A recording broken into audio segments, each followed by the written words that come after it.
Sri Lankan സമുദ്രാതിർത്തി ലംഘിച്ച Indian മത്സ്യത്തൊഴിലാളികളെ മത്സ്യബന്ധനം നടത്തുന്നുവെന്ന് ചൂണ്ടിക്കാട്ടിക്കൊണ്ട് ഇന്ത്യക്കാരെതിരെ രൂക്ഷ വിമർശനവുമായി ശ്രീലങ്കൻ പ്രസിഡന്റ് അനുര ദിസാനായക്കെ രംഗത്ത് വന്നിരിക്കുകയാണ്.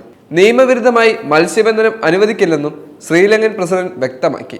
ഇക്കാര്യത്തിൽ ഇന്ത്യൻ മത്സ്യത്തൊഴിലാളികൾക്ക് അനുര ദിനസായകയുടെ മുന്നറിയിപ്പ് നൽകിയിട്ടുണ്ട്. ശ്രീലങ്കൻ സമുദ്രാതിർത്തിയിലെ നിയമവിരുദ്ധ മത്സ്യബന്ധനം അനുവദിക്കില്ല. ലങ്കയ്ക്ക് അവകാശപ്പെട്ട മത്സ്യസമ്പത്ത് ഇന്ത്യക്കാർ കവരുന്നത് അംഗീകരിക്കാനാവില്ല. വടക്കൻ ലങ്കയിലെ തമിഴ് ജനതയ്ക്ക് അവകാശപ്പെട്ട സമ്പത്താണ് കവരുന്നത്. ഇത് സംരക്ഷിക്കാൻ ഏതറ്റം വരെ പോകുമെന്നും പ്രസിഡന്റ് അനുര വ്യക്തമാക്കി. ജാഫ്നയിലെ പൊതുയോഗത്തിലായിരുന്നു ലങ്കൻ പ്രസിഡന്റിന്റെ ഈ പരാമർശം. ഇന്ത്യൻ മത്സ്യത്തൊഴിലാളികളെ ലങ്കൻ നാവികസേന അറസ്റ്റ് ചെയ്യുന്നതിൽ പ്രതിഷേധം ശക്തമായി തുടരുകയായിരുന്നു. അത് കടുപ്പിക്കാനാണ് അനുരയുടെ തീരുമാനം. ഇന്നലെ 23 ഇന്ത്യൻ മത്സ്യത്തൊഴിലാളികൾ ലങ്കയിൽ അറസ്റ്റായിരുന്നു. ഇതിന് പിന്നാലെയാണ് അനുര കടുത്ത നിലപാട് പരസ്യമായി പ്രഖ്യാപിച്ച് രംഗത്തെത്തിയിരുന്നത്.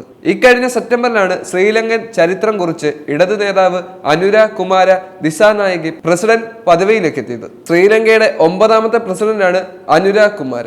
മാർക്സിസ്റ്റ് ലെനിനിസ്റ്റ് പാർട്ടിയായ ജനതാ വിമുക്തി പെരുമുനയുടെ നേതാവാണ് അനുര കുമാര ദിസാനായകെ. പ്രതിപക്ഷ നേതാവ് സജിത് പ്രേംദാസ 2ാം സ്ഥാനത്തും പ്രസിഡന്റ് റനിൽ വിക്രം സിംഗെ 3ാം സ്ഥാനത്തുമാണ് മത്സരം അവസാനിപ്പിച്ചത്. 2019 വലതുപക്ഷ പ്രസിഡന്റ് ഗോതബായ രാജപക്സെ അധികാരത്തിലെത്തി. 2.5 വർഷത്തെ രാഷ്ട്രീയവും സാമ്പത്തികവുമായ അസ്ഥിരതയ്ക്ക് ശേഷം നടന്ന തെരഞ്ഞെടുപ്പാണ് അനുര ചരിത്രം കുറിച്ചത്. ലങ്കയുടെ പ്രസിഡന്റ് പദവിയിലെത്തിയപ്പോൾ ഇടതു നേതാവ് സാമ്പത്തിക പ്രതിസന്ധിയിൽ അടക്കമുള്ളവ മറികടക്കാനുള്ള നടപടികൾ മുന്നോട്ട് കൊണ്ടുപോവുകയാണ്. അതിനിടെയാണ് മത്സ്യസമ്പത്തുമായുള്ള കാര്യങ്ങൾ ഇത്തരത്തിലുള്ള ഇടപെടലുകൾ നടത്താൻ അദ്ദേഹം ശ്രമം നടത്തുന്നത്. കുറെ വർഷങ്ങളായി ഇത്തരത്തിലുള്ള രൂക്ഷ വിമർശനം തമിഴ്നാട്ടിൽ നിന്നുള്ള മത്സ്യത്തൊഴിലാളികളുമായി വന്നിരുന്നു. നിരവധി മത്സ്യത്തൊഴിലാളികളെ ശ്രീലങ്കൻ സർക്കാർ ഇതിന്റെ പേരിൽ അറസ്റ്റ് ചെയ്തിട്ടുമുണ്ട്. അതിന്റെ നിരവധി വാർത്തകളെല്ലാം നമ്മൾ ചർച്ച ചെയ്തതുമാണ്. എന്നാൽ പോലും അതിനെതിരെ ഒരു നടപടി സ്വീകരിക്കുന്നതിന് തമിഴ്നാട് സർക്കാർ ശ്രമിച്ചിരുന്നില്ല.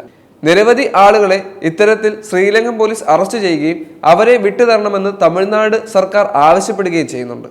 തമിഴ്നാട് സർക്കാർ ഇതിനെല്ലാം ഒരു നടപടി സ്വീകരിക്കേണ്ടത് ഇപ്പോൾ അത്യാവശ്യമാണ്.